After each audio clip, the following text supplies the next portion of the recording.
allegiance to the flag of the United States of America and to the republic for which it stands, one nation, under God, indivisible, with liberty and justice for all.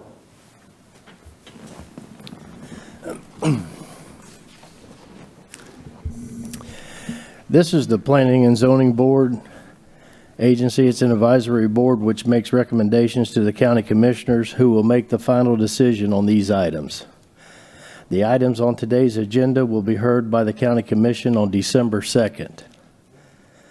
When a motion ends in any kind of a split vote, a roll call vote may be taken to ensure accuracy. As a reminder, each member who makes a motion or a second needs to turn their microphone on so that your voice is on the record.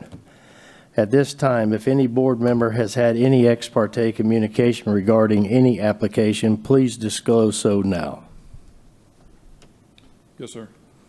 I need to recuse myself from item number 3. The applicant's representative is my employer. Okay. Mr. Dave to recuse himself on item 3. Any more? Okay, could I get a motion for the approval of the P&Z minutes from October 11th and the LPA minutes of August 23rd? So moved. Second. Okay, I got a motion by Mr. William, a second by Ben. All those in favor say aye. Aye. Any opposed? That motion passed unanimously. Okay, sir, item H1. Thank you, Mr. Chairman. Can you guys hear me? Yes. Okay, thank you. Before we get started, I just wanted to mention to you all, we did get public comment for items H5 and H9. They should be in addition to the ones that were in the packet. So just want to go on record of saying that. So with that being said, item H1 is a public hearing for the comprehensive plan text amendment adoption to include a property rights element as required by House Bill 59. It's requested that the local planning agency consider adoption of the text amendment to the comprehensive plan to add a property rights element and to change the table of contents to include this element. So this was on last P&Z. This item couldn't be heard because of lack of a quorum. So we're bringing it to you now for you to have a recommendation for the board. Thank you. All right, thank you, sir. Hearing that, I bring it back to the board. Anybody have any questions? Mr. Chairman, I move to approve if there's no questions. Okay, we have a motion I'll second. and a second by Miss Liz made the motion, a second by William. All those in favor say aye. Aye. Any opposed? That passed unanimously. Item H2, Scott Minnick requests a change of zoning classification from AU to RR1. That's tax count 210-2550 in District 1. Is the applicant here?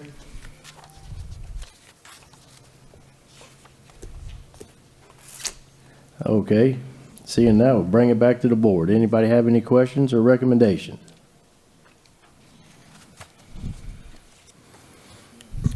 Mr. Chair, I'll make a motion to table it since they're not here. I'll second that motion. A motion to table item H2, a motion, and then a second by Pete. All those in favor say aye. Aye. Any opposed? Mr. Chair, can you amend the motion to January 10th? That's our next P&Z meeting. Certain. I'll make the motion to amend it to table it to January 10th. And I'll second that. Okay, a motion by Brian, a second by Pete to table it till January 10th. All those in favor say aye. Aye. Any opposed? That passes unanimously. Item H3. Item H3, DeRosa Holdings LLC is represented by Bruce Moya, requests an amendment to an existing binding development plan and an RU-2-12 zoning classification. It's zoning action number 21PZ00059, tax account number 2534267, District 2. And I see Mr. Moya is here. Yes, hi. Good afternoon, Mr. Chairman, board members. So what we're asking for today is, there's a vacant piece of property right where A1A splits in Cocoa Beach, just north of that. It's a vacant piece of property. It used to be part of an overall property. It's now been separated into 6 different parcels. And the previous BDP was proposed for the entire property to do a attached townhome development. That's basically, nothing happened. They sold off the property. They've broken it up. So the applicant or the owner of this property wants to go ahead and just expunge the BDP on the property so he can just build attached homes. And I believe we've submitted a alternate BDP to take its place. That just basically says we're going to do 2 units. We could do 2 units, but now we're just going to do 2 units detached instead of attached. So it doesn't really change anything. It just kind of gets rid of the old project that was done way back when. I know that there's some interest in some of the other property owners to do the same in the future. So we just want to go ahead and move forward with that. So I'm here to answer any questions if you have any. Hearing that, I bring it back to the board. I have no questions, Mr. Moya. Mr. Chair? Yes, The sir. only question I have is that I've seen the notes here, without connection to sewer, this site should be limited to 4 units per acre, which would limit the site development to one unit. Do you plan to connect to sewer? Yes, we do. Okay, all right, It's in the area. It's not right in the front of the property, but it is available. cool, thanks, sir.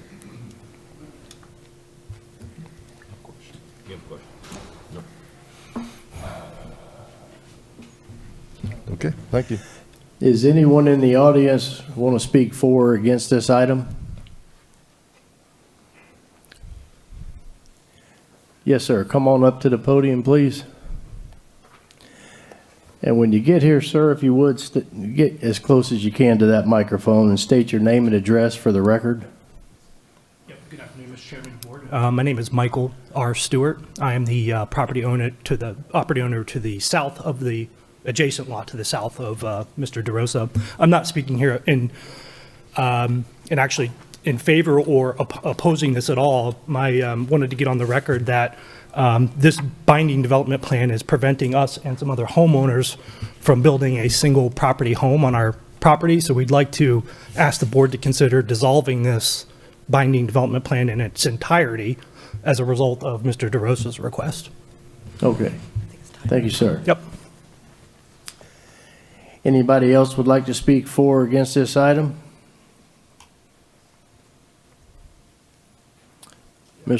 Okay, hold on 1 second.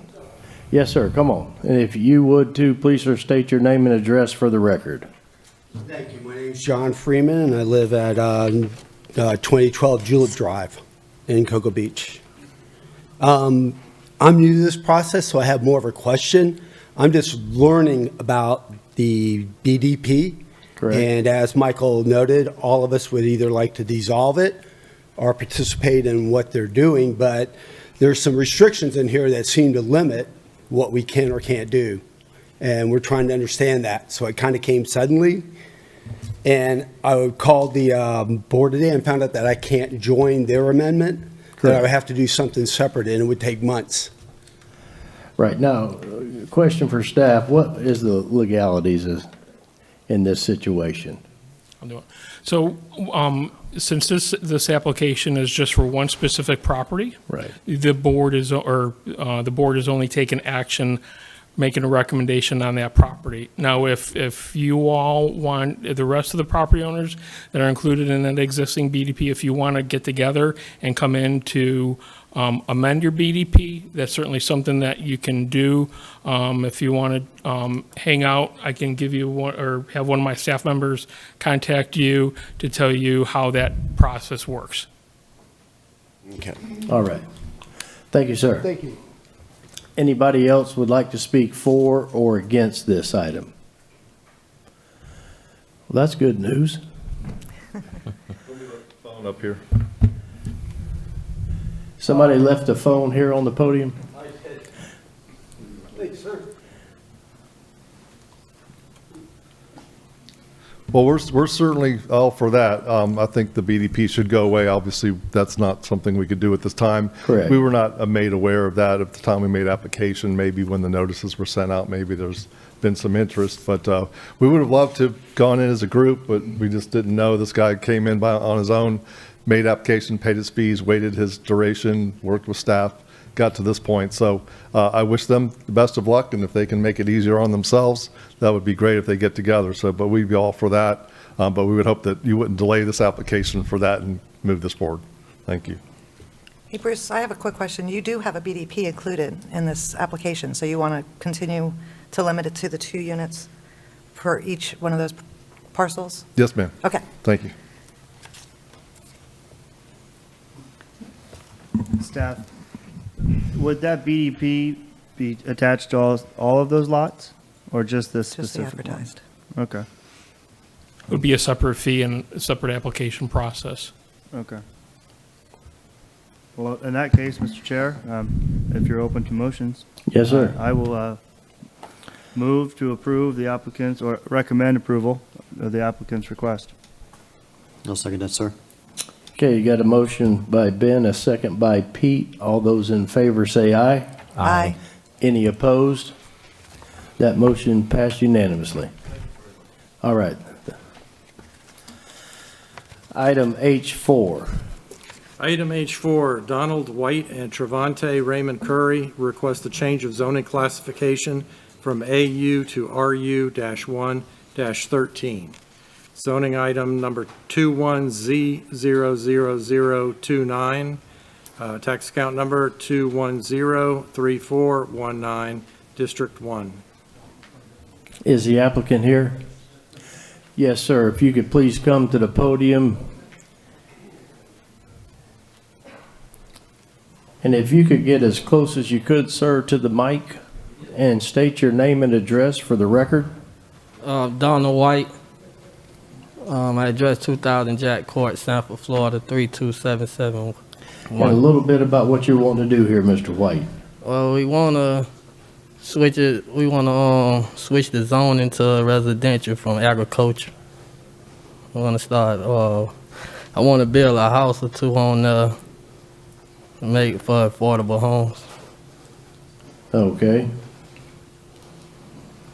Is there anybody here would like to speak for or against this item? Seeing that, I bring it back to the board. Anybody with the board have any questions for Mr. White? Mr. Chairman, Yes, sir. I think the request is consistent and compatible with the surrounding area, and I move that we recommend approval. Second. Okay, we have a motion from Ron and a second by Liz. All those in favor say aye. Aye. Any opposed? That motion passed unanimously. All right, thank you. Thank you, Mr. White. Have a good day.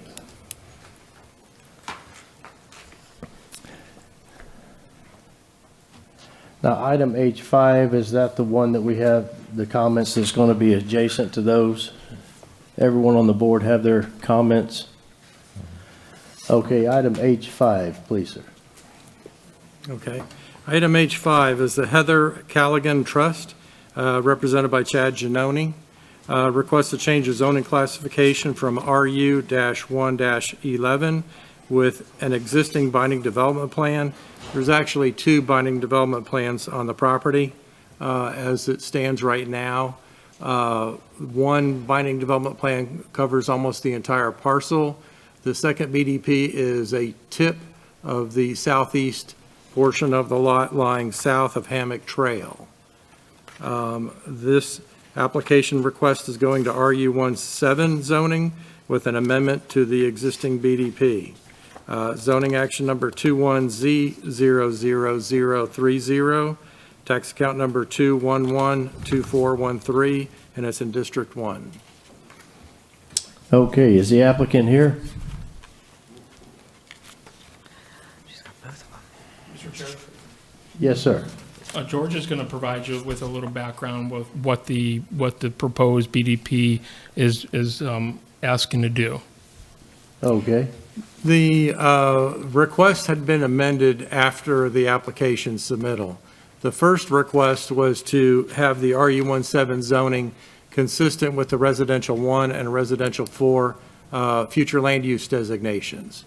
When an issue came up with a potential number of lots, I called the applicant, and the applicant revised that binding development plan to limit the number to what is existing approved for the site right now under one of the conditions of that existing BDP. But we still have 2 BDPs. The request is to change it to this new BDP that'll cover the entire property. The second BDP, that little piece I was talking to at the southeast corner, was a change of zoning from GU to RU17, but the piece of the property, let's see, RU111, that piece of the property is too small to be a separate lot. It's like less than 2,000 square feet in area. So it doesn't add any extra units to the property, it just adds additional land area to the request. Okay. All right. Hello, Ms. Brzezinka. Hello, I have some handouts, and I have a brand-new BDP. Now we have 3? Yes, but, again, look, to begin, my name is Kim Rozenka. I am with the law firm Lacey Lyons Rozenka. I'm here representing Floor Devco, represented by Chad Giannone, and the engineer Rick Kern is also here. It's for the Callaghan Trust. Before I hand this out, the replacement BDP, it is to replace those other 2, and it includes almost everything in the 2005 BDP except for one buffer issue, which I'll explain. So it's nothing new. What we're really looking is to change the RU11 to RU17, just for flexibility of lot size, and I'll explain that. But I have some handouts for you and the new BDP. And the new BDP came about because of a community meeting we had virtually on Monday evening, and they were concerned about all the buffers. So that's why we've revised this. So far, so good. Exactly.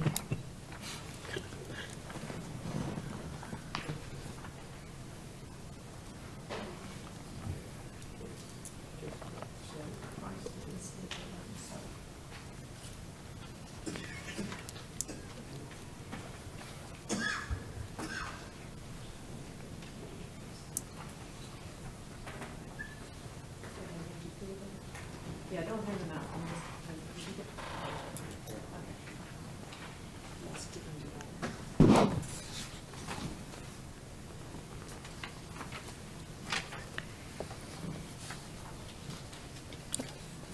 That's okay.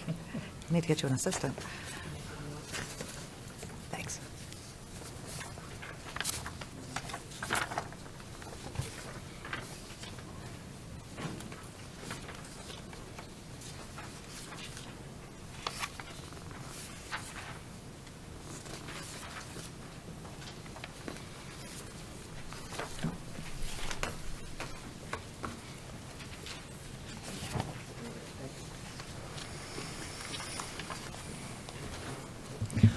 All right. Good afternoon, Chairman, members of the Planning and Zoning Board. Again, Kim Rozenka with Lacey Lyons Rozenka on behalf of the applicant, Floor Devco, which is the contract purchaser for this 79 acres. As I said, we are seeking a change from the RU111 to the RU19 and the replacement of the 2 BDPs with a new BDP. The sole purpose is for flexibility of the 50-foot lots. This property has been proposed for development since before 1999, yet it's not been able to be developed. As you can see from the first page, the color photo I gave you and from what's in your packet, it's a very unique piece of property. It has wetlands, it has a conservation easement, it is bisected by Hammock Trail, which I drove this weekend, and it's got an 8 to 10 foot ditch on the side of it. I don't know if it's a beautiful place if you haven't been through there. It's very difficult to develop. And there's been attempts to vacate Hammock Trail, which the county did not want to do, nor would I think it would want to because it's historical drainage. So it's a very difficult piece of property that no one's been able to develop for over 21 years. Over 21 years, probably longer than that. It is, as you can see from my little drawing, you have an RV park, Koa Campground number 1 on that first page. Then you have Seasons in the Sun, which is an RV park, which is adjacent to this property. It's got 2,000 square foot lots. Then you've got over to number 3 there is townhomes along the Sherwood Golf Course. Those are 0.05 and 0.07 acres. Then you have Birchwood Forest, number 4, which is RU17, which is not far from this area, and is 0.14 acre lots. And then you have the Fairway Woods Condo, RU215, which is number 5. It's a mix of uses there, as you can see from page 2, which is a broader zoning map than what was provided in your packet. So there's all over the place here, and this is, again, single-family homes, which is compatible, which was everything in there in the area. We're not asking for an increase of density. That's not correct. We are limiting it to the exact same number that was in the original BDP. And that is 198, or 2.5 dwelling units to the acre, even though most of this is Res 4. As I mentioned, there was a community meeting virtually where almost 100 residents were invited with the 500-foot buffer. Again, it was Zoom. Zoom is difficult for some people. There was only 4 that attended, and they were right adjacent to this. They were concerned about buffering to the south, about flooding on Turpentine, trash along Hammock Trail, and traffic on Turpentine as well. Again, this isn't an increase in density. This is no different than what could have been built since 2005 or previous to that. The revised BDP encompasses everything except the zoning, except in paragraph 4, which is on page 2. And that is, in 2005, there was to be a buffer of 300 feet on the south property line, or there was to be 1-acre lots. The 1-acre lots did not say what they would be buffered, and so 1-acre lots at RU 111 would have been a 25-foot buffer. So what we have done here, because this hasn't been through engineering, there is a 17-acre conservation easement on it, and it is difficult to develop. There haven't been engineering, it's not fully site planned yet. So what we're asking is to reduce that southern buffer that's on the west portion of it to a minimum 30-foot buffer between the property line and the nearest home. That is the only change from the 2005 BDP, and that's just to allow more flexibility.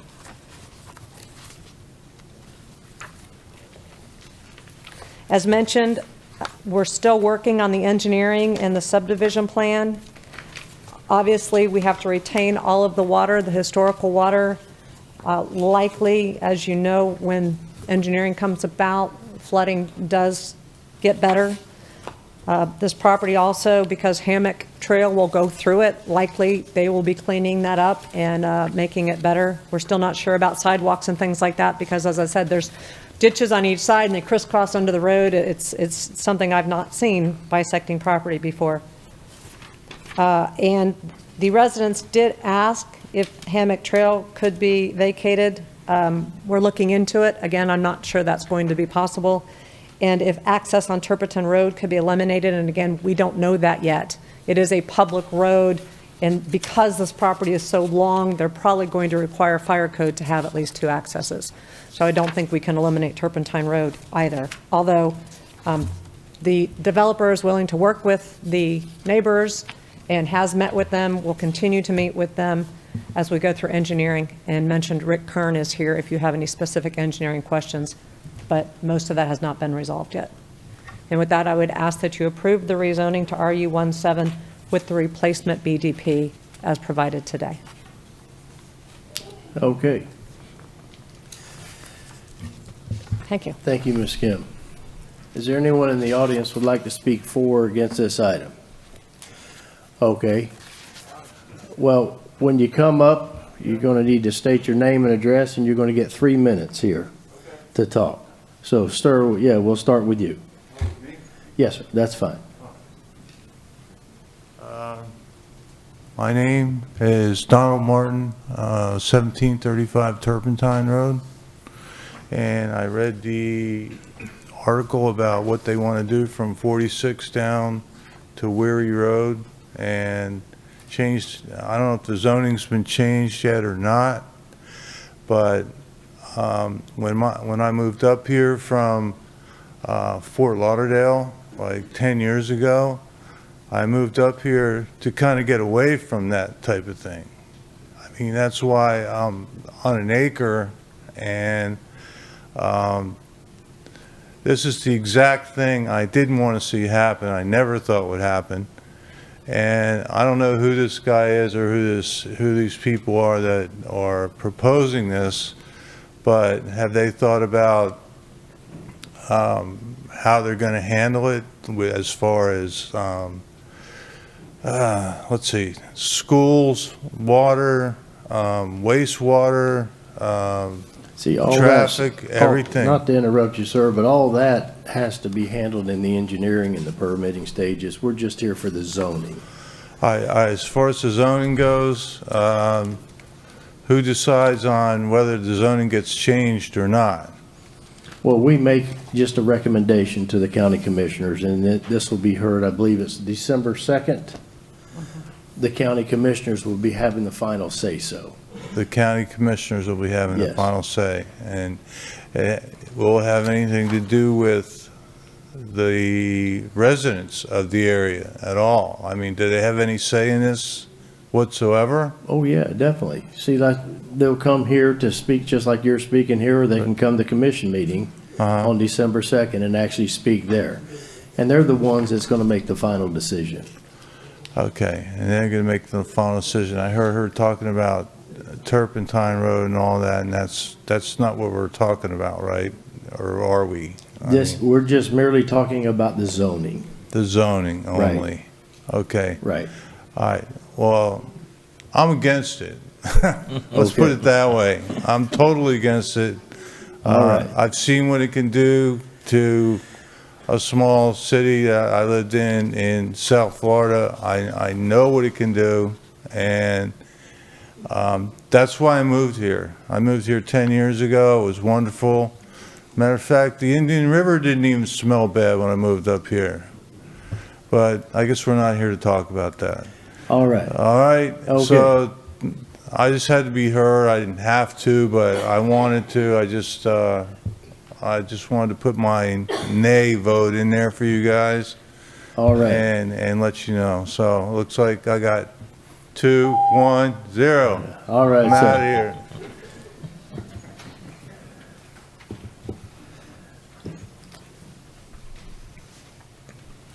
I've got something to pass around. You already have a map of the area, I assume? Well, has he entered this in yet? Okay. These are the minutes from the county commissioner meeting back in 2005 when this was all discussed and done. Don't you need a copy of this? We'll need a copy as well. Okay.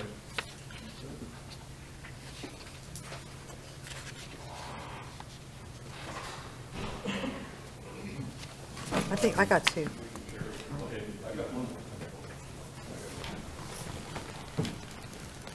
Okay, these are the minutes. Okay. I hadn't actually. My name is Michael Catrick. I live at 2185 Weary Road in the exact southwest corner. We're talking about taking the 1 acre lots away and giving us a 30-foot buffer. Back in when we first approached this with them, there was a 300-foot buffer that went along that south corridor, the entire 300-foot. In negotiations with them, which is noted in that, what I just handed you, we negotiated before the county commissioner meeting to allow them to put 1 acre lots in that section and waive the buffer. So that's how the buffer went from 300 foot to 1 acre lots. And what they just handed us was going to a 30-foot buffer in that area, which is not acceptable at all. Anyway, none of it's acceptable. Back in 2005, the first line of this, it was actually came before Planning and Zoning Board, and y'all denied this request to go to RU17. This was denied by this board. And then in notes, we came to negotiations with them and went with RU 111. We did accept that. Begrudgingly, we did accept it, though. I must refer back to the actual future land use. That's why I was asking if you had the map. You'll notice that the far west section of that property is our residential 1, I believe it is, and the other of it's 4. Is the far west section is residential 1. The center section, the middle of it, and east side is residential 4. So it is actually, part of it is residential 1 of that property, which is obviously this is not concurrent with that type of a zoning change. This is actually notes from y'all's policies. In order to do a change for residential land uses, Brevard County should facilitate development of residential neighborhoods that offer the highest quality of life to the citizenry through implementation of policies that to accomplish the following. Criteria is to ensure the capability of new development with its surroundings. This does not. To produce neighborhoods that can complement adjacent land use, which does not. Encourage open space residential developments and promote interconnectivity with surrounding land uses through innovative land regulations and bonus incentives. Excuse me. The residential land use restrictions, the criteria is the land use capability compatibility pursuant to Administrative Policy 3, which Administrative Policy 3 says compatibility with existing or proposed land uses shall be a factor in determining whether rezoning or any other application involving specific proposed use is being considered. Capability should be evaluated by considering the following factors. Factor B is whether the proposed use would cause a material reduction of 5% or more in the value of existing abutting lands. I have 2 acres. My house is, I'm zoned rural estate, which is a 1 acre minimum, and that's why we agreed to do the 1 acre lots at that time, was to allow as it progressed towards that way. The administrative, and then whether proposed use will result in material violations. And the next, then it also said Administrative Policy 4. Administrative Policy 4 states that character of a neighborhood or area shall be a factor for consideration whenever rezoning or any application involving a specific purpose is reviewed. The character of the area must not materially adversely affect rezoning, in evaluating the character of an area, the following factors shall be considered. The proposed use must not materially or adversely impact an established residential neighborhood by introducing types or intensity of traffic. Well, we went from being, if you're going to put that type of area in there, it's going to definitely affect our traffic. Okay, sir. Well, I give you a little bit extra so you can finish what you're talking about, but now you said originally you agreed to the RU11, That is correct. and now you're opposing the RU17. We opposed RU17 the whole time, but we negotiated to RU111. Okay. And for some history on this property, when she's talking about from 98 and 99, the person who is actually trying to rezone it now owned this property in 98. She purchased it, the entire section, for $680,000. In 2005, she sold off the 79 acres for $2.95 million. So it is very marketable in the current zoning status as an RU111. And then when the market tanked, she bought it back for $325. I'm going to have to cut you off. We got more people, I but understand. you're opposed to this, correct? Couldn't be more opposed if it was possible. Okay. Thank you, And once sir. again, refer back to your own maps. This does not meet the fruitful land use development. We've got them all here. Good. All right, sir. And here again now, December 2nd with the county I'm familiar commission. with, yeah, we followed this thing the whole We're through before. just an so advisory board. I appreciate it, but once All right. again, it doesn't meet y'all's requirements, so. Anyone else would like to speak for or against this item? Sir, I think you were the first one with your hand up, but you look like you're being nice enough to go last. We thank you for that. All right. Ma'am, if you could state your name and address, please, for the record. Yes, sir. Good afternoon. I'm Tamara Fox, and I live at 21. Whoop. Let me reset this. Hold on there. Okay, we're good. Like I said, I'm Tamara Fox. I live at 2179 Turpentine Road, which is right on the corner of Weary Road and Turpentine. It is the southwest corner of the property, correct, from the property line? Yeah, essentially, to put this in, I guess, layman's terms, I'm on board with Mike Catrick, and we want to just see the area maintained as to what the neighborhood is currently, and the Right. surrounding properties at a minimum of the 1 acre lots. I was not around. I've lived here for 10 years, going on 10 years. I have 2 acres, and I personally moved from Casper, Wyoming, went to Orlando, born and raised in Orlando, but moved out here. We took MIMS. We decided on MIMS because of the rural nature of the property. There's a lot of issues that we discussed at the virtual meeting on Monday, all having to do with engineering, that may or may not make or break this deal, but from a neighbor's. It's gonna be tough to get Yeah. it through engineering. Yeah. From a neighbor's perspective, Hammock Trail there's nothing beautiful about Hammock Trail. It is basically a dump land for people that they go down there and they dump whatever they want into that ditch. If we could do away with that, I know there's conservation issues and drainage issues there, but it's essentially used as a dumping ground.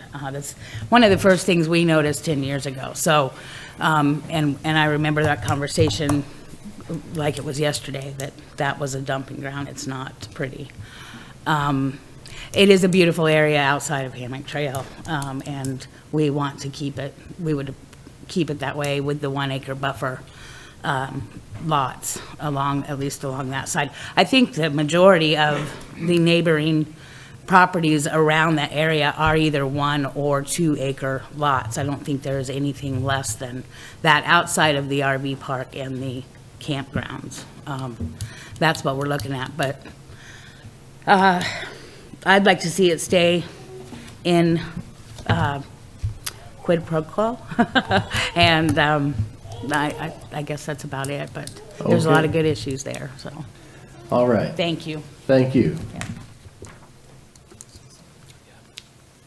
And for the record, I guess I need to say that I'm opposed to the plan the way it is written. Anybody else? Ma'am, please come up.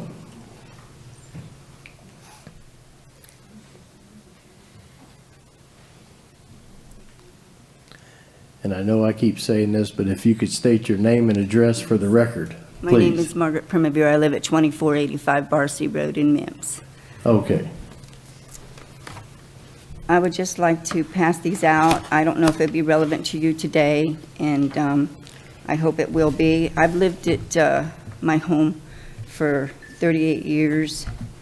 I was in a single wide first and went into a double wide.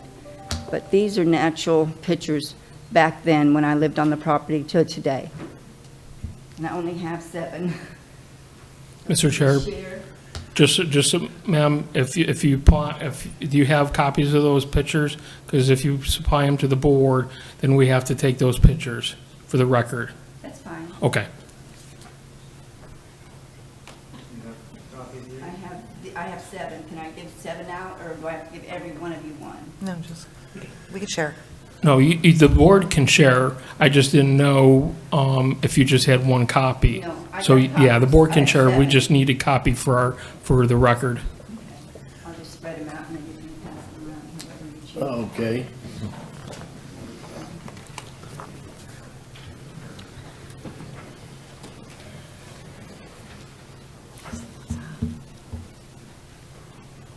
When I spoke at the meeting in 2005 before the commissioners, I had explained to them the different various things that have been said today. And I do truly want to keep the buffer zone.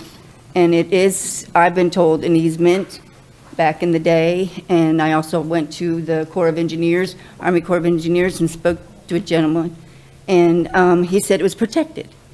So I've never been able to find out today, to talk to somebody, to see if that's changed.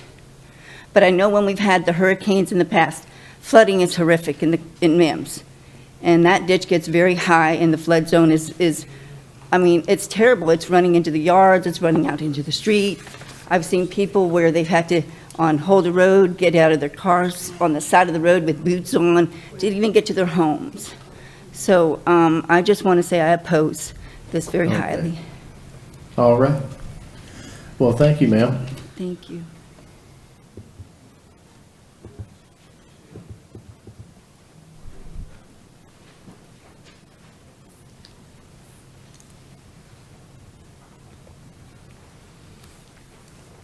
Hello. You're such a gentleman. Thank you. Thank you. Your name and address, please, sir, for the record. Name is Greg Holliday. I live at 2181 Wary Road, directly behind Mike. I've got about almost 3 acres out there. Reason I bought out there was because I like the rural area. I just like the way that it is right now currently, so I just opposed to it, this rezoning. Okay. Okay? All right. Thank you, sir. You're welcome. Thank you.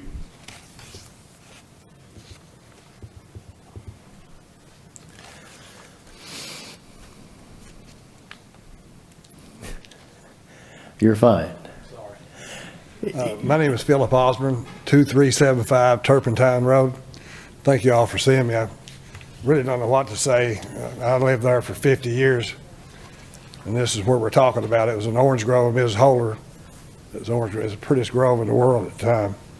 But anyway, I'm against this because I've been there 50 years, and all these things they said about being out of town, we were going to move to Port St. John when we got here, and I'm so glad we never. And now we're here, and that's where I'd like to stay, and I'm totally against the whole thing, naturally. Okay. So I appreciate y'all's time. Okay. Thank you, sir.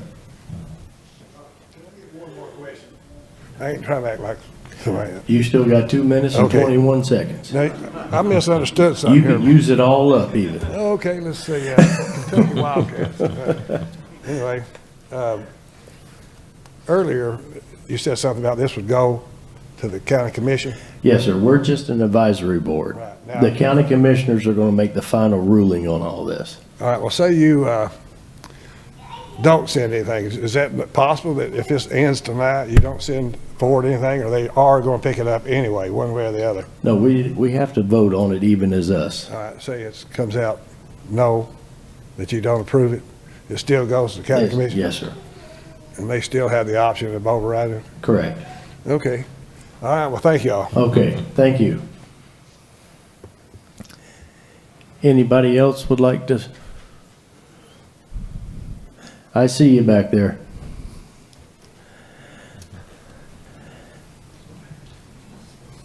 Hi, my name's Monica Catrick. I live at 2185 Weary Road. Mike Catrick is my husband. We've been in that location for 23 years, and as a matter of fact, we're very involved in 2005 when we went through this exact same thing. And we formed a binding development agreement, which should be binding, but I'm hearing that that's up in the air now.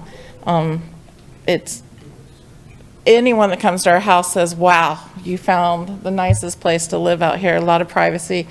And it really worries me that we would have a huge increase in traffic, maybe houses that within a decade turn to something that's not what we're accustomed to out there, which is large acreage, large houses, less traffic, more area to roam around, and less noise. We already have a truck stop out there that we can hear from about a mile away as the crow flies. But the original agreement that we made shouldn't need to be changed because the number of units that they're proposing would work with the original agreement. We want nothing to do with zero lot lines. We want nothing to do with these. We've seen it on Carpenter Road. We see it going up everywhere. We have a daughter that lives in Jacksonville. These zero lot line homes are going up all over the place. And it's just crowded as it could be. It's a problem for many, many reasons. I know that, like Tammy said, as when I was coming in, I heard her say, it's not great having a dirt road that's not maintained, but they have told us they have no intention of improving on that when they do this. I don't know why, but I don't see any good coming of it, and I'm totally against the proposal. Okay. Thank you. Thank you.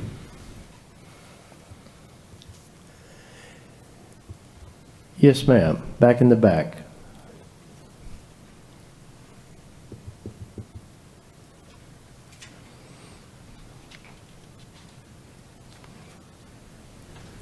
Hi, my name is Ruth Sorrell. I live at 1950 Tomato Farm Road, Mims, and I'd like to say I'm against it. Okay. If it fits the original binding plan, then there really isn't a need to change it unless they're just trying to make it something it wasn't supposed to be back then. All right. So thank you. Thank you. Anybody else like to speak for or against this? Hand off the kid. Yes, sir.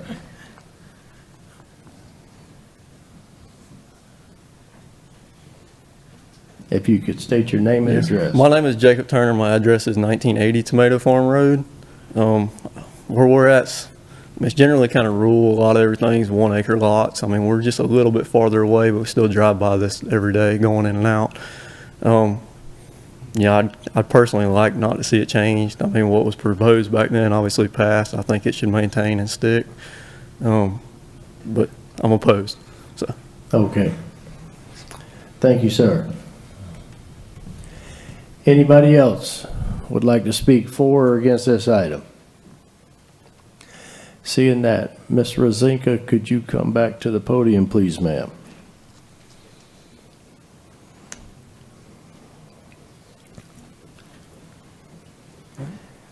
Do you mind clarifying the same amount of units Yes, sir. and go over the buffer? Yes, sir. The only change in the buffer, there's no change in the buffer next to Margaret's property, which is the ranchettes, the Bar C ranchettes. That's paragraph 5. There's no change in that buffer at all. The only change is in paragraph 4. And as I said, paragraph 4 in 2005 said either you have a 300-foot buffer or you have 1 acre lots. And with the 1 acre lot, you have a 25 or 20-foot setback from the property line. And again, we're still going to have a subdivision buffer of 15 feet around the entirety of the project. So, are there other clarifications or questions? Units don't change. Nothing else is changing. Size of the lot size? Size of the lots, that's it. That is what has changed. We're asking for flexibility of the lot size, but you're still going to have the buffers. There's still going to be natural buffers that remain. That's still in the BDP. The circumstances have changed since 2005. Obviously, 2005 was the boom, but nothing's been able to be built since there. There's a conservation easement that's put on a large portion of this property since then, and the wetlands regulations have changed since 2005. There's no evidence of a reduction in value of any of the neighboring properties. And again, it's the same units, it's still single-family homes. Traffic does not change. I personally believe Hammock Trail is very scenic. I didn't look down and see if there was trash going through there, but that is a county road and should be maintained by the county if there is trash in the ditch. And really, there's not much of a change other than the ability to have different lot sizes, which are very similar to what's out there with the RU17 with the Birchwood Forest. And you also have multifamily, the Fairwood Woods condo, and you have townhomes along Sherwood golf courses. As I mentioned, there's a variety of land uses out here. And the reason we are back for a change to RU17 is because circumstances have changed. Anybody have any questions for the applicant? Mr. Chairman? Yes, sir. How many acres of this total project are planned for conservation easement, do you know? Currently, there's 17 acres under conservation easement, but there are wetlands as well, and I don't have the total wetland count. Okay. There's a large wetland towards 46. You said you don't have the engineering done. Do you have any idea whether the entrances will be on 46, on Hammock Trail, on the other road?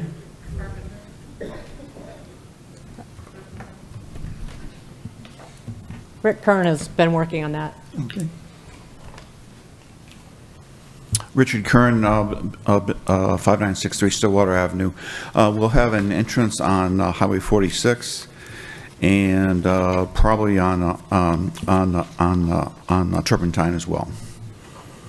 And what about Hammock Trail? Are you going to be using that? We would, if we use it, what we may consider doing is using a portion of that and and using that as our access on the southwest side, and then if we did that, we would pave that portion of it then. Okay. Personally, I'd like to see something done with that road, because as one of the residents said, it is used as a dump. It's a nice area, but when you dump garbage in it, it doesn't look so good. And if you did something, that would help. Does the project have any plans for club-like amenities, playground, parks, walking trails?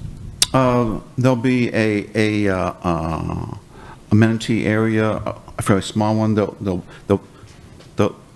probably be a tot lot in there. I'm sorry, what? A tot lot or a small play area. Oh, okay.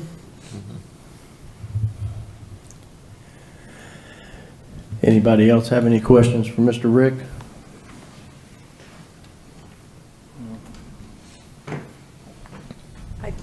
Mr. Giannoni just reminded me, the new BDP does say the minimum lot size will be 6,000 square feet, where the 2005 BDP says 5,500. So we have increased the lot size from what could be from the BDP previously.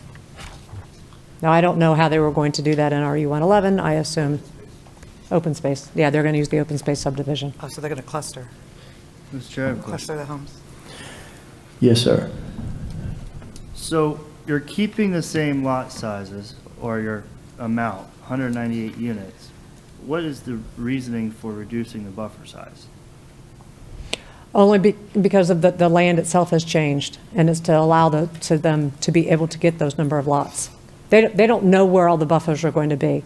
And again, we really haven't changed it. It's either a 1 acre lot or it's 300 feet. And if we put a 1 acre lot, then you could have a buffer of 20 feet from the setbacks. And that's as we speak. As we speak. Okay. Sir, thank you. But we've... With the wetlands, does the applicant believe they'll get to the 198 units? Because it looks like the whole center of the back, I would say, what is this, the northern part of the property, it has a lot of wetlands on it. It's going to be difficult to get there, but that's what the previous one did. That's why they used the same number of units, so it wouldn't be an increase of what was allowed before. And there would be obviously water retention in place and everything, to where someone did mention flooding, which it would retain all the water actually, instead of it flooding into the neighboring properties. Well, it's Turpentine Road apparently that floods, the road on the west side. And I would imagine with engineering, some of that may be. Well, maybe all the water would have to be retained on site with retention or something. I mean, you're way early here, you know. Even if we said yay, that man's got a tough job to get this engineered. Yes, sir. Mr. Chair, if I may. Yes, sir. All right, utilities, water and sewer, need to plan to hook up to water and sewer? Yes, sir. I do see sufficient capacity there for the county. For traffic, I see no deficiency in level of service. It goes from 36% to about 41% when it comes to traffic congestion or what have you. Schools, I see schools have sufficient capacity as well, the local schools in the area. Yes, sir. I do have a concern about the public safety with the flooding, which been addressed here. You did say it goes to Turpentine Road, and you're going to keep the water on your property. Correct. Right. Okay, thank you. Thank you. Mr. Chairman, there is something staff would like to add. Yes, sir. Regarding this item. This item is just a zoning change with a Correct. binding development plan. There was no changes made to the comprehensive plan as part of this request. There's 3 different land uses that we're dealing with. We have the neighborhood commercial land use designation, a residential 1 land use designation, which limits development to 1 unit per acre, and we have the residential 4 land use designation that limits development to 4 units per acre. So in the staff report, there was a breakout as to how many units could be done in each land use designation. So the area that's residential 1 is 1 unit per acre. So this request to have 6,000 square foot lot size is something they're requesting to have put into the plan, which is consistent with RU 17 zoning's 50 by 100 feet. So it's a bigger lot than what's required by RU17, but it is still smaller than the comprehensive plan land use residential 1, and the neighborhood commercial land use designation gives you the ability to go up one level higher. So their density would be 2 units per acre. So 2 parts of this plan is going to be limited by development under the comp plan. So they may be able to get more units in the residential 4, up to 4 units per acre. And overall, the project would have 198 units. But in those portions that are residential 1 and neighborhood commercial, we're going to be capping those densities appropriate to the comp plan. So more of those units are going to be pushed into the residential 4 area rather than into the residential 1, which is along this west border. So I just wanted the staff and the audience to know we're still going to be enforcing the comprehensive plan. So some of these items also seem similar to the previous BDP, but with it just being presented today, staff hasn't had sufficient time to thoroughly go through it to make sure there aren't any additional changes that the applicant may or may not have omitted that staff hasn't verified yet. Okay. Mr. Chairman? Yes, ma'am. So George, on the comp plan map that you provided us, the Res 1 in the comp plan all seems to run along Turpentine Road. So those would be the 1 unit to an acre lot sizes? It's 1 unit per acre density. Density, okay. So their lot sizes can be different, but we'll be actually calculating how many units come in that area Right. when the subdivision plan is submitted to verify compliance with the comp plan. So basically, it'll go from the larger, okay, and then it'll shrink into the Res 1, where it gets smaller. Yes. Okay. So that's, So okay. this part of the binding development plan is not a voluntary application. This is Section comp plan. 62-1255 for compatibility between the comp plan and zoning allows you to go through this procedure to pick a zoning that normally is not consistent with the comp plan, but to make it consistent with the comp plan. So that's a request that they are making. Otherwise, we would have to have a higher intensity, or I should say a lower intensity zoning to be compatible with Res 1 or compatible with the Res 4 and NC land use designations in this case. Okay, and I just wanted to put on the record, too, I agree with Peter. It seems like the concurrency is there for the roads, for the schools. They're going to be hooking up to sewer and water, which I'm very pleased with. It's not adding additional units. I think it's clustering them, which I think clustered subdivisions gives you better opportunity for open spaces, too, for your stormwater. So I'm really pleased with the BDP. I know staff hasn't had a chance to review it, but if you wanted to entertain a motion to approve it with the BDP, they can have an opportunity to review it before it goes to County Commission on December 2nd. I'm ready for a motion. Sir, I'll make that my motion. I'll second. So I Okay, guess do we I'll, need, yeah, Liz, could you clarify that, please? sure, I'll make a motion to consider, okay, H5. H5, to consider a change of zoning classification from RU111 single-family resident with an existing BDP to RU17 single-family residential with the amended BDP that was given to us today. Okay, we have a motion by Liz, a second by William. All those in favor say aye. Aye. Any opposed? That motion passed unanimously. I want to thank the residents, too, for coming out. I think y'all did a good job. Oh, don't have to get ugly. Okay, item H6. Yes, item H6, Burnett Parish LLC, represented by Javier Fernandez, requests change of zoning classification from RU-1-9 and RU-2-10 to all RU-2-10. The tax count number is 2409609 and is located in District 1. Is the applicant here? Yes, sir. You know the drill. Know the drill, sir. First time here, though. Okay. Good afternoon, Name and address for the record, please. Yes, sir. For the record, Javier Fernandez, law office at 1200 Brickell Avenue, Miami, Florida. Here on behalf of Affinity Capital, which is the contract purchaser for the subject site, joined by our principals and our design team, and my associate, Alexander Simo.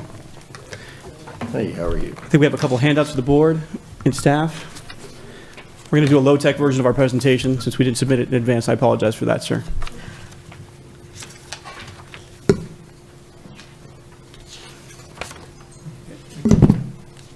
Thanks.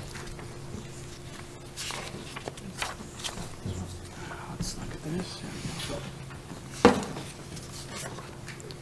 So, Mr. Chair, we're here today to ask for the property on this site located on Parish Road, just west of Burnett, to be unified. What we have right now is a site that is split zoned on the east, which is all of the site that's not improved with lake is currently zoned RU2-10. The western portion, is zoned RU1-9. We're hoping to unify the zoning. Our ambition here is to just develop the upland portions, avoiding the wetlands that are identified at the site, about 3.5 acres of wetlands currently, with what we're contemplating a townhome project, which would basically fill a niche in the existing market, and using the existing lake as water retention for the site, as well as a recreational amenity. That is basically sum and substance the request. We believe that this request is consistent with the existing RES 15 designation, and with various elements of your comp plan, including the housing objectives and policies, objectives 3 and 4.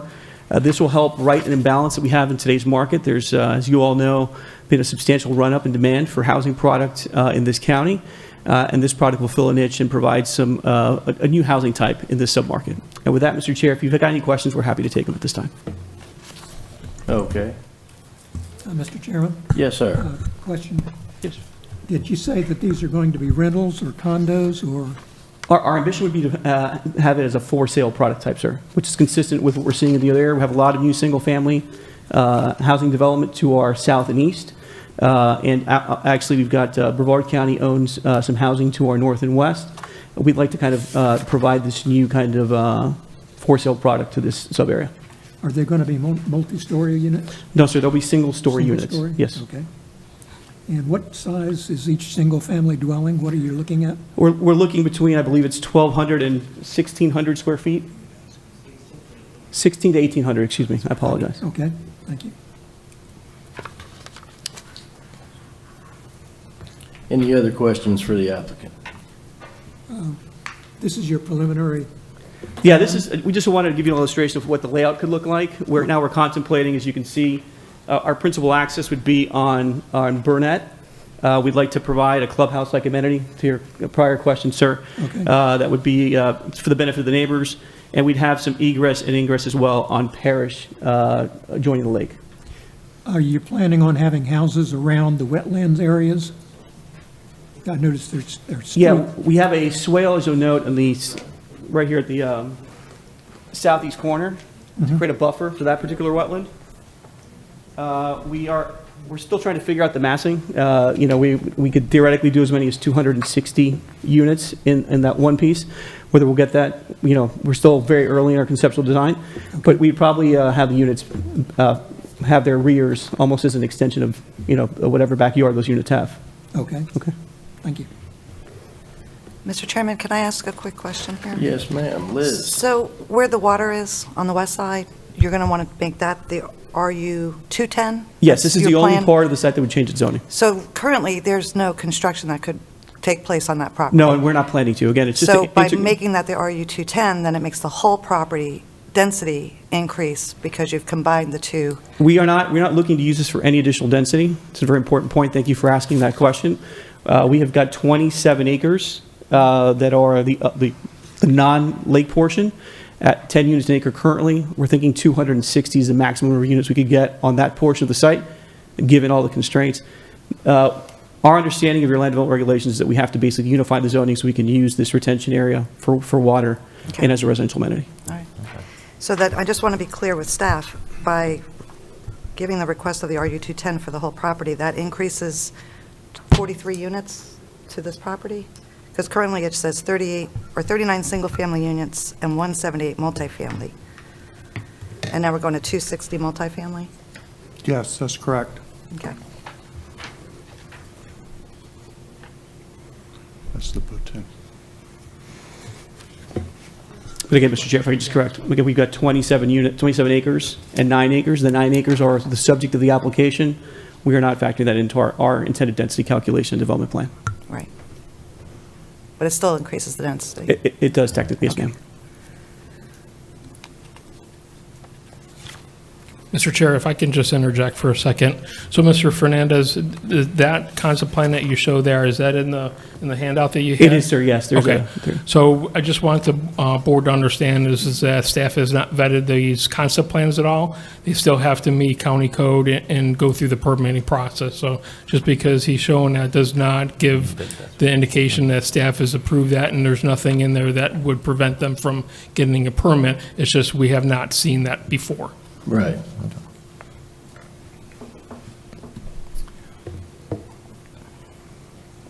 Is there anyone in the audience who would like to speak for or against this item? Well, that's a good sign. That's a great sign. Seeing that, I bring it back to the board.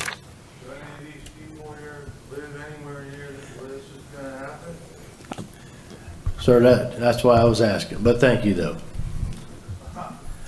Just a quick question to staff. There was no public emails either regarding this item? No emails sent to? All right. Thank you. No.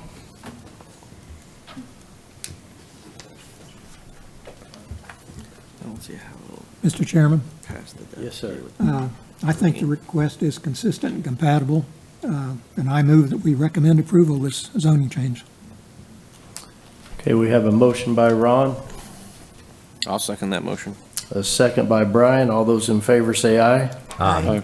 Any opposed? That passed unanimously. Thank you, Mr. Chair. Thank you, members of the board, Good and thank luck you to your at- staff for their assistance. Good luck at To the see them commissioners in 3 meeting. years. Thank you. There's no way they're gonna get that. Yeah. But just because they get the density, they still aren't gonna get that. It's just they have another one. No, they couldn't fill it in. Environmental wouldn't let them. Got a couple.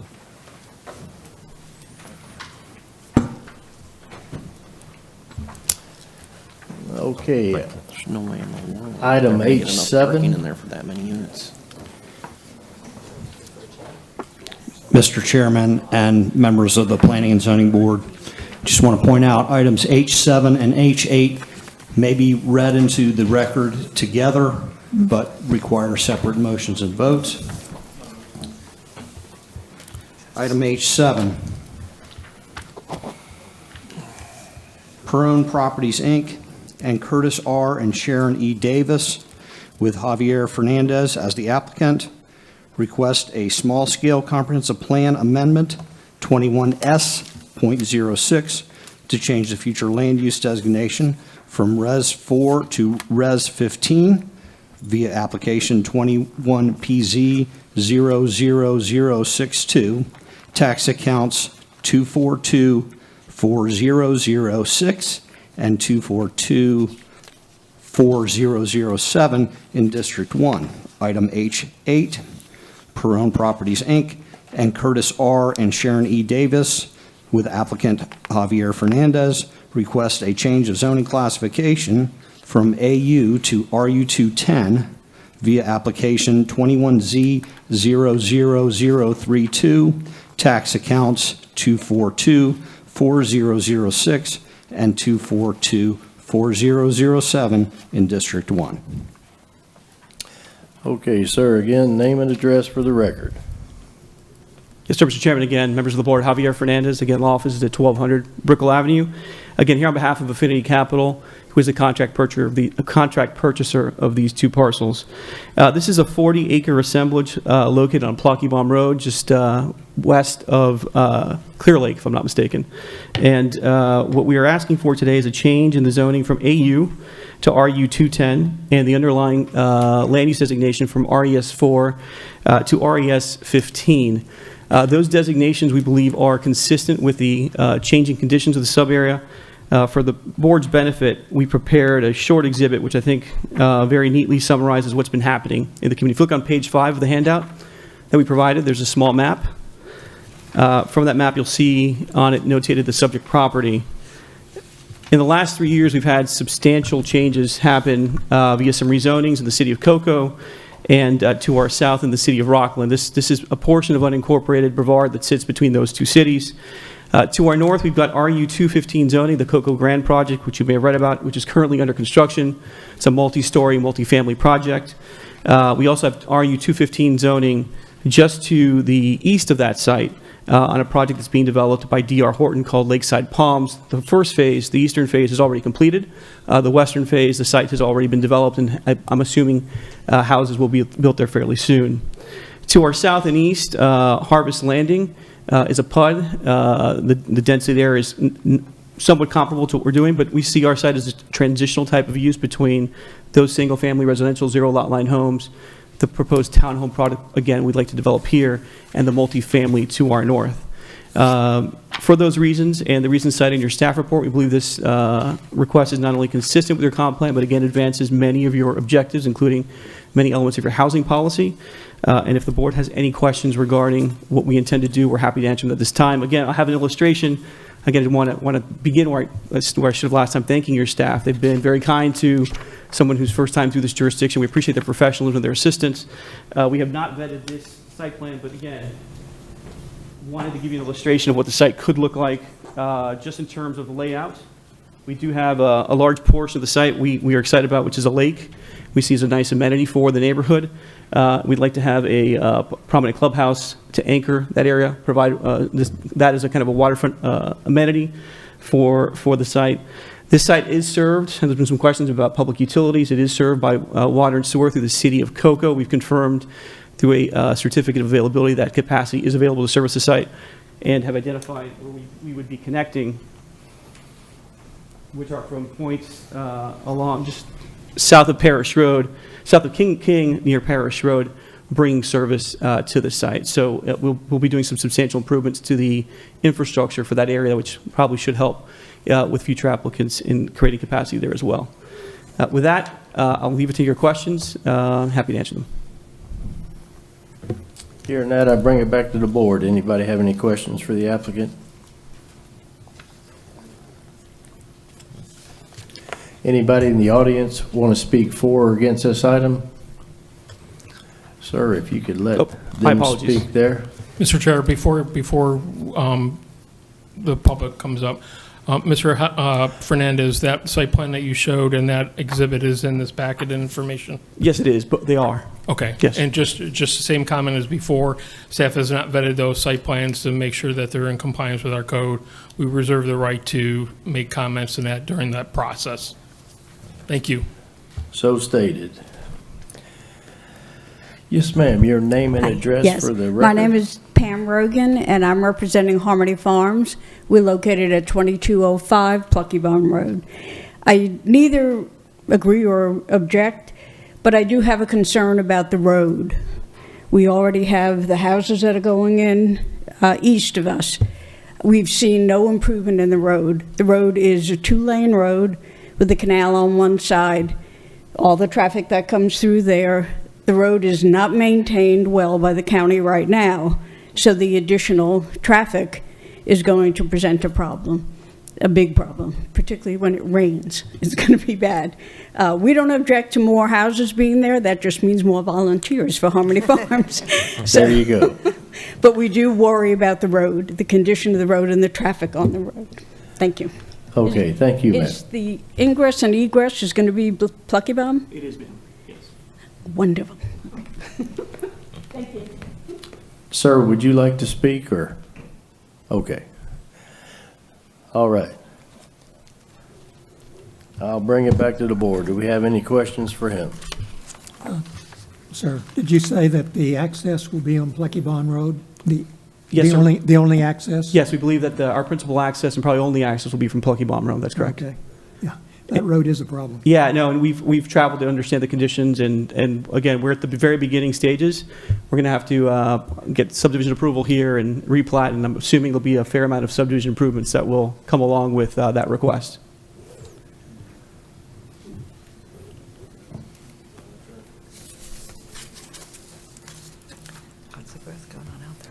Mr. Chair, Yes, sir.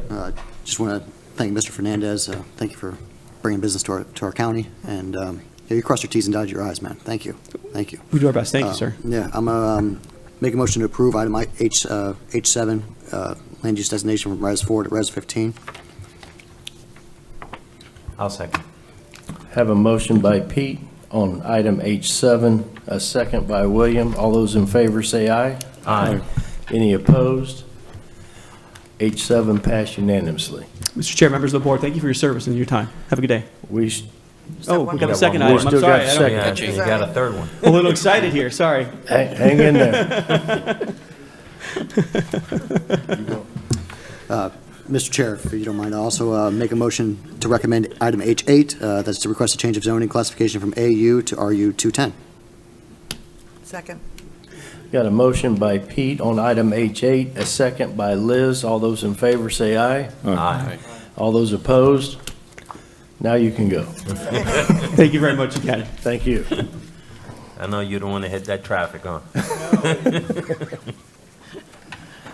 Okay, item H9, and I believe, board, does everyone have the the emails that came with this item? Okay, item H9, please, sir. Okay, H9, James Eric Priest, trustee, Kim Rosenka is representing the item, requests the change of zoning classification from RU-1-11 to RU-2-12. Zoning action number 21Z00033, tax account number 2731687 in District 5. Okay, is the applicant here?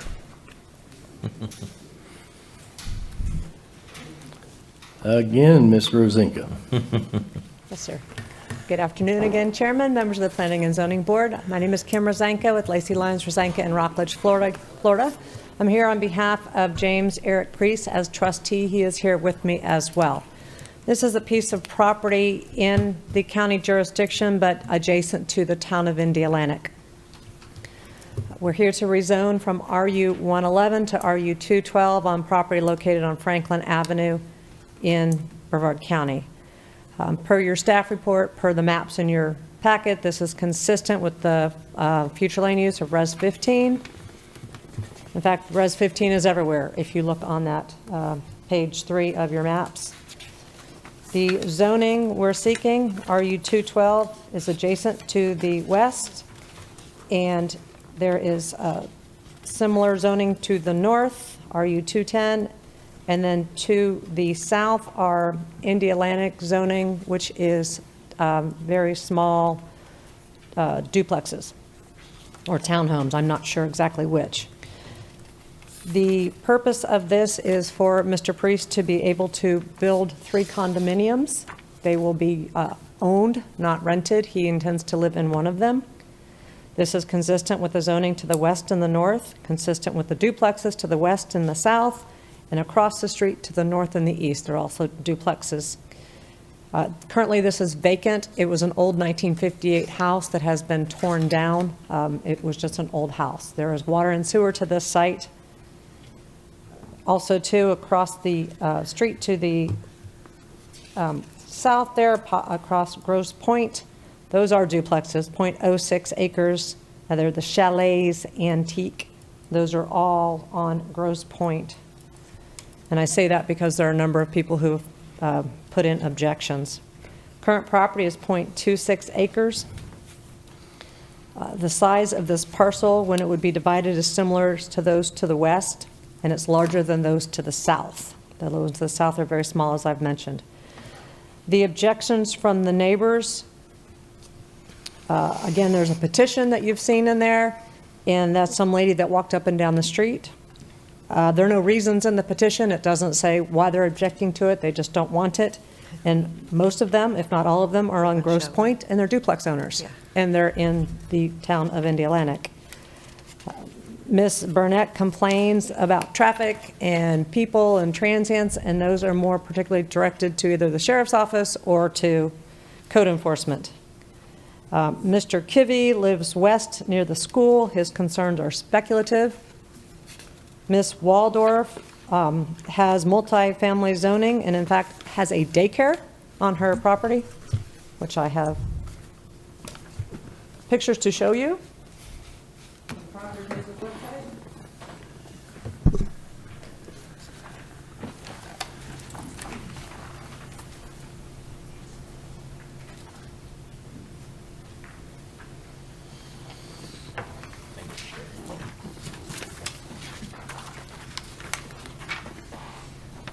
Again, it's not clear why all these people are objecting. There's more here than on the prior issue, and this is something that's very compatible and similar to what's in the neighborhood. But as you see, Ms. Waldorf actually has Busy Bears Daycare on her property. It's zoned multifamily. The mayor recently got involved, Mayor Berkman. He's responding to his constituents, but he does not live near here and has no basis for anything of what he says except speculation. Concerns are traffic. Again, there's 3 units versus 1 unit. It's nominal. The staff report says it does not increase capacity. There's a concern about financial damage, which again seems to be wrong because just the purchase of this property improved all the values around it. And there will be nice new homes, 3 units. And any property damage or property value damage is pure speculation. Multifamily is clearly the character of this area and will improve the area, especially since it will be owned and not rental. And I would ask that you approve this RU 111 to RU 212.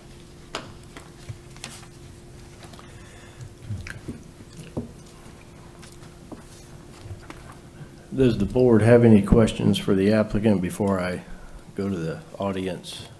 Kim, how do they, I mean, you haven't gotten there yet, but I'm sure there has to be some idea. How does he plan to fit 3 units on there? Are they going to go long ways from north to south or south to north? Yes, that's correct. Yes, that is correct. Will there be connecting driveway from Grosse Point to the southern street, or how do you plan, is it just going to be one access? I think the applicant needs to come up. Yeah. Needs to be on record. Mr. Needs to Freeze, come up. I mean, I could, but it's not engineered yet, but it is going to be condominiumized. It's probably going to be common property, common access. Okay. But I don't know which road. Sir, if you could state your name and address for the Sarah record. Priest, And I live at 615 North Riverside in Indiana, the owner of the property. Yet, I didn't engineer the property yet, but to answer your question, they would go from north to south. And it clearly would be easier if at least one of the units accessed from Grosse Point and the other ones from Franklin. Okay. Because Grosse Point has a traffic light at A1A, and it's not something that, in my opinion, is going to add too much traffic to either street, really. And are they going to be a townhouse design or? Yes. So 2 stories? Yes. Okay. So the backyards would probably be facing west? Correct. Okay. All right. I have no further questions. Okay, thank you. Okay. Give us just 1 minute, Ms. Kim. Is there anyone in the audience who wants to speak for or against this item? Please come up. Mr. Chair, I just want to make sure that you guys understand as staff has not reviewed a site plan in this case. We're just looking at the zoning at this point. Correct. Hi, I'm Nancy Fowler, 1019 North Palm Avenue, and I'm a resident of one of those in Indialantic, the duplexes.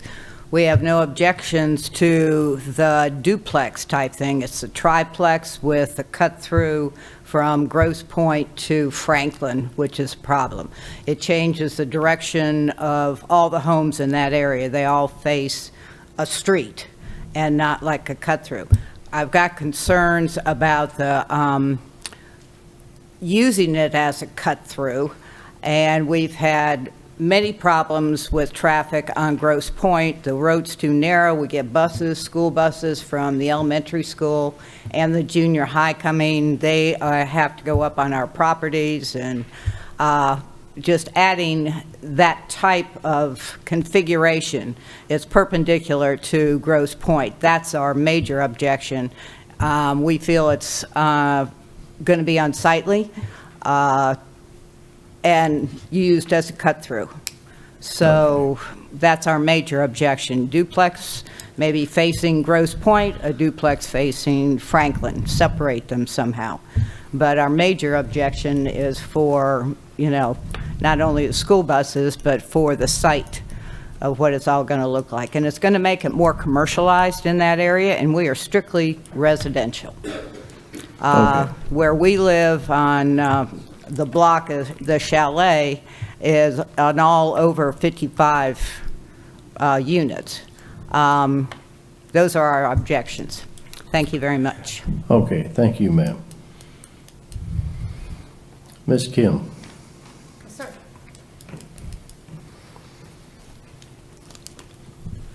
So here again, as far as the zoning only, we're prior to any design, correct? Correct. Mr. Priest did indicate there will be 2 going onto one street and 1 going onto the other. It won't be a drive-through. That's Okay. Right. It just won't, it won't work design-wise. That's not his intent, to have a drive-through. I think it's been my experience too, when you have a traffic light on A1A, even if you lived on Franklin and you would drive all the way down Franklin and then come down the side street and probably come up Grosse Pointe just to get to that light. So the cut-through would make it easier for Yeah, some of no. those folks. He said that it won't work design-wise. Good. Any other questions for the applicant? Just one, if you don't mind, Mr. Chair.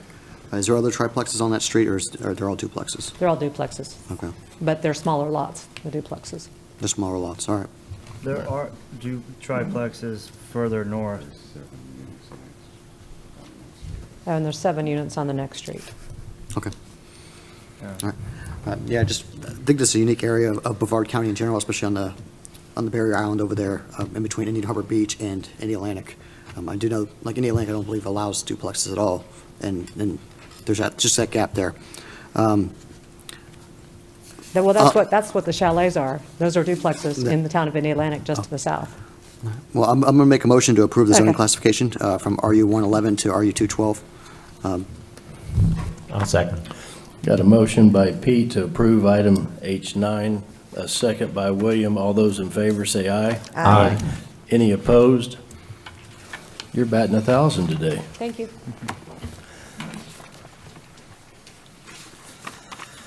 Okay, item H10.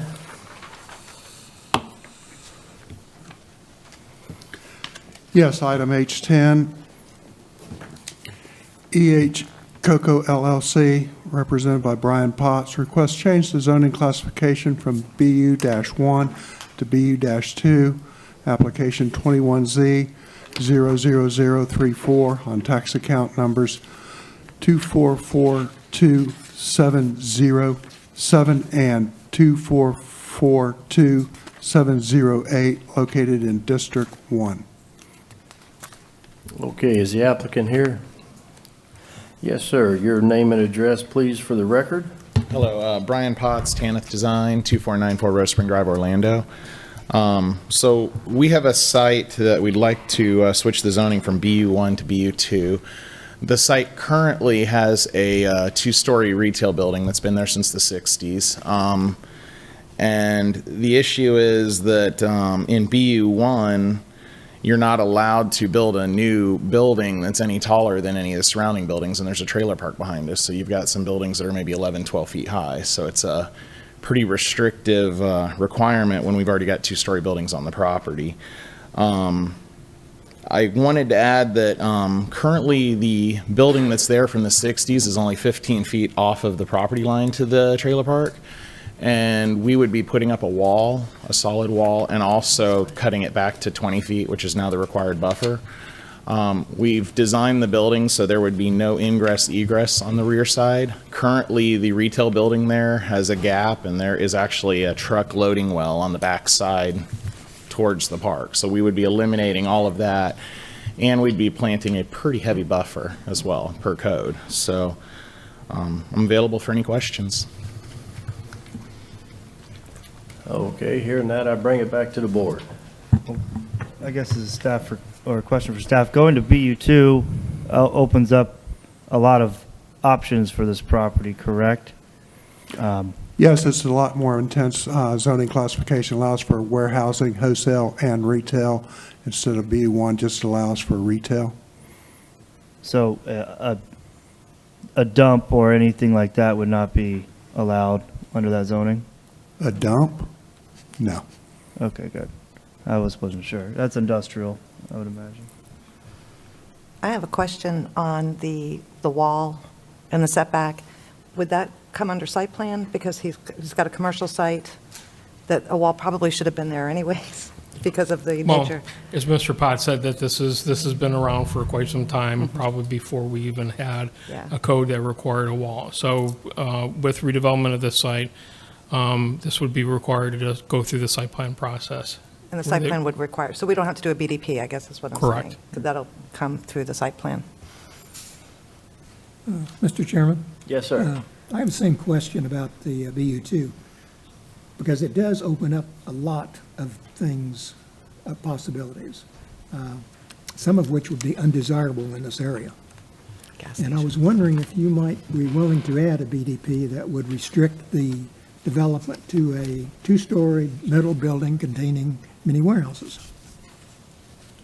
We wouldn't be opposed to that. I did want to mention that we've already submitted our construction drawings. They put them on hold for this process, but our plans for the warehouse are already in full engineering, and staff has seen Yeah, them. my, so- my concern is that if you decide not to go with, through with the property and sell it, somebody else comes in and they've got BU2, then they can put anything in BU2 unless we have a binding development plan that goes with the property.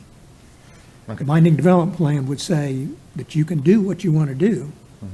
It's just that nobody else can come in and do any of the other things that are in BU2. The only question I'd have, would that delay our process? Because we're supposed to, if we get approval here, we're supposed to go to the board on I December don't 2nd. think so. Staff, would that be a, A couple things here. So the difference between BU1 and BU2 on generally speaking is that it does allow for the wholesale and warehouse aspect of it. The other big difference is it allows for outdoor storage. Those are the two, but from a use perspective, they're pretty much the same. There's some little changes to that. If it's the direction of the board here today to request a BDP, all that does is it would be like a condition of approval, so it would not hinder you. You'll still be going in front of the board on the 2nd. Then I'd have no objection to that. Yeah, that was my concern as well. yeah. Make that as a motion. Then I would make a motion that we recommend approval of the zoning change with the BDP. What's the BDP going to do? Can you, Limit it to, Restrict the BU2 uses to two-story metal building containing many warehouses. okay, so you want to restrict the uses to mini storage and no, or metal building? Yeah, metal building, that's what he wants. Okay, so there's two conditions. The metal building and the, Yeah, to allow for metal building and allow for the And- mini and allow storage. and allow it to be two stories. Correct. All right, 3. It's limiting. It's limiting to. Yeah, yeah. So the motion, as I understand, so I'll just, so everyone understands, is 3 conditions with the BDP. To allow for mini storage, to allow for a metal building, and allow for 2 stories. correct. Correct. To restrict to. To restrict to those 3 items. Correct. Okay. And Got I'll a second. motion by Ron, a second second. by William. All those in favor say aye. Aye. Any opposed? That passed unanimously. Thank you.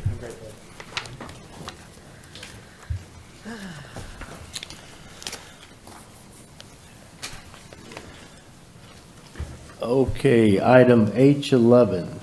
Thank you, Mr. Chair. Item H11 is board direction for combining the meeting schedule of the Planning and Zoning Board and the local planning agency. Based on conversations in front of the board, Tad Calkins had been given a task to look at some options as far as in light of the quorum issue that we had last time. So one of the options is to combine the LPA meetings with the P&Z, and that way there's just one meeting a month lately, we've had meetings that with one item, and so by combining them, you'd only have to drive down here once a month. And this does come with pay? what's that? With pay? Yes, it does. The pay is $0. Okay. Well, thank you for volunteering. Well, I vote yes. Can we Mr. have a Chairman? motion? Motion to vote yes on Second. combining the LPA and the P&Z board meeting to one meeting date. Okay, a motion by Liz, a second by, Oh, I'm okay. sorry, You can go ahead and second it, but I have a little discussion. Oh, sure. Sorry. we're going to hold for discussion. No, So, not you. Do you really want to say something? Oh, okay. Okay, we're holding for discussion. Mr. Chair, Jennifer just reminded me that for the month of May, we're still going to have 2 meetings. So it's not going to be every month, but For next year, just the month of May, we'll still have to have 2 separate meetings, just because the way May is really tight with other meetings. I'll Okay, amend my motion. Mr. Ron?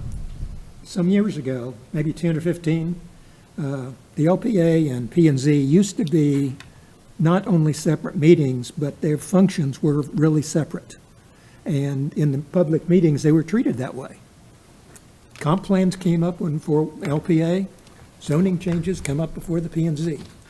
And I don't know when, but sometime in the past, we have, because it's the same group of people that make the 2 boards, we decided, well, we'll just intermingle those.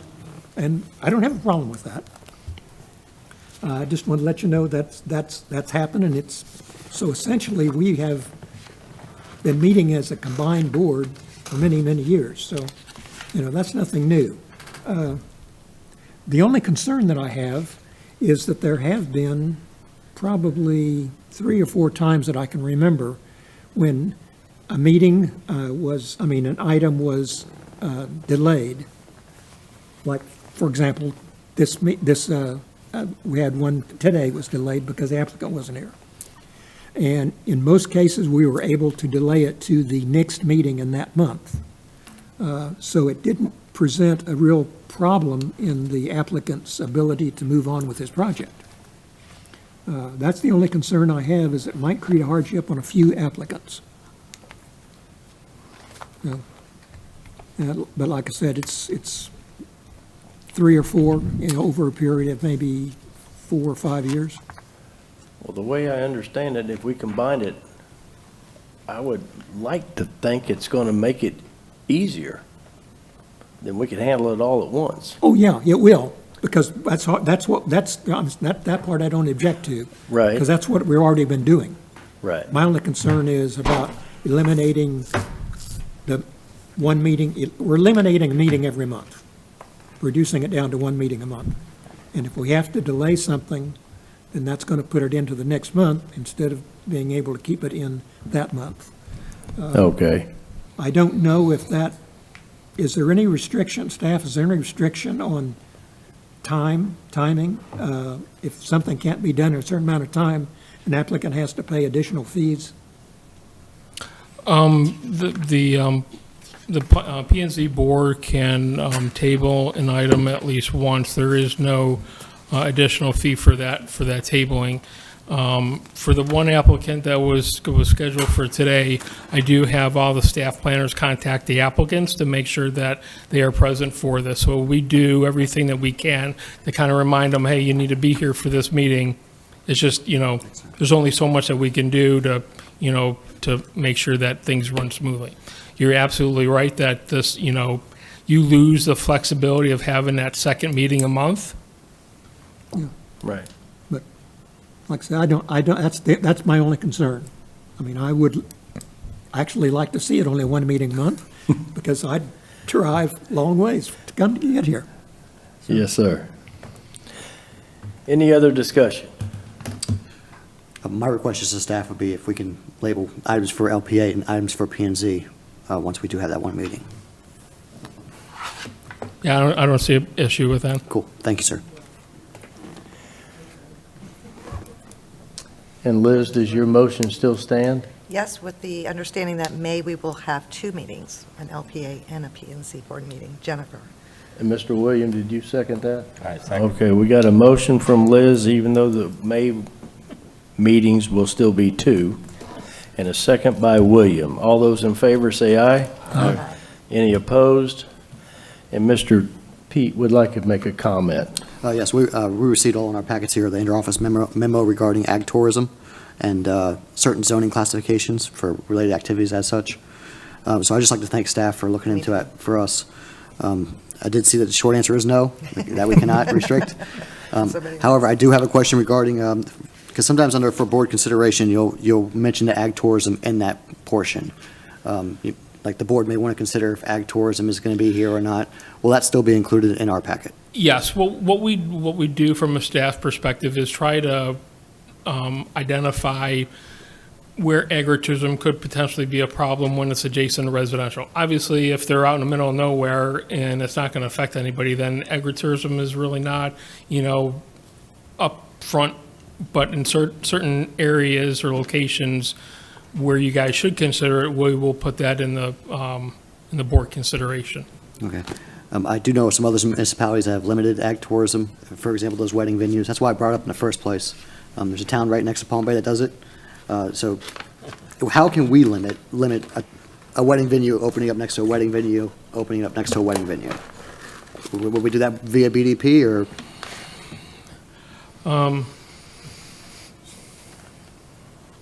That's a good question. I believe that there's the opportunity for them to look at a self-imposed limit if they will not, through the BDP process, where they will not or agree to not do any of the activities considered under, what is it, 570? Yeah, 570.6 statute. I think we have some language that we provide in that case for applicants where they agree to limit themselves through the binding development plan. But I think the difficulty becomes if they choose not to, then, the statute sort of preempts the zoning. And that's where it gets difficult. All right, so we'd have to basically trust their word if they decide not to. If they decide not to, then yeah, we're. I appreciate your research on this. Thank you. No problem. Glad to do it. Any other? Yeah. Mr. Ron? Staff, will you be putting in our packet a notation as to whether the property appraiser classifies it as agricultural or something else? Can you do that? We can add that to the staff comments and kind of like the background information. Okay. Yeah, and the property that was in question, when I looked at it on the property appraiser's site, it was classified as single-family residence. Wasn't classified as agricultural. And according to the property appraiser's website, to be agricultural has to be good faith, commercial, agricultural use of land. Commercial, meaning they've got to grow something and sell it. Whether it's animals or plants doesn't really make any difference, but they've got to grow something. So the ag exemption process is all handled through the property appraisers. It's done every year, I want to say in March sometime, and that they give that designation. It's not something that my office does. So they go through the property appraisers and get that designation based on their criteria. Yep. So with that, it can change, but it's on a yearly basis that'll change. Yeah, I think for properties like this, we should go ahead and see if the applicant will agree to a BDP. Right. And if so, put it in. And if limit it to it that. turns out that he decides to go ahead and go after the agricultural exemption, there's nothing we can do about it, but we've done the best job we can. Right. If we don't do that, then we've essentially abdicated our job. And I think that it would be helpful for staff to help point out times when it's a bigger concern for us. Like Jeffrey mentioned, there's been some times in the past where we've kind of just whitewashed, or if you will, broad brushed the the agritourism associated with agricultural zoning classification. So we can start looking better at the density of development around it, specifically single family that would be impacted. Because we do have examples of agritourism in the county where it's not an issue. Right. And we have one example where it was pretty significantly a bad experience for all of the residents around there. But I do understand that property now has switched hands and the new owner is trying to do things better and be a better neighbor for those individuals that live there. So. Well, I appreciate it too, because I was part of that bad actor for years. And, but then there are the good folks that are doing this. So agritourism is not a bad thing. I think it's great. It's just the state giving us no way to manage the use. And so, because agricultural properties are industrial in nature. I mean, you can have pig farms, you can have packing plants, you can have, all kinds of commercial, and then you add agritourism. So people have one kind of mentality of agricultural, Yeah. but the residents don't understand that agritourism can be a part of what they're doing, which is now a wedding venue, music venues, people in and out of the property. So I think anything we can do to make sure the residents have an understanding of what that zoning change looks like and why, it was great, because they won't know it until they get it in their backyards. So, yeah, thank you for doing the research. Really, Thank you. Thank you, staff. Any other discussion? All right. Thank everyone for being here, and meeting adjourned. Yay.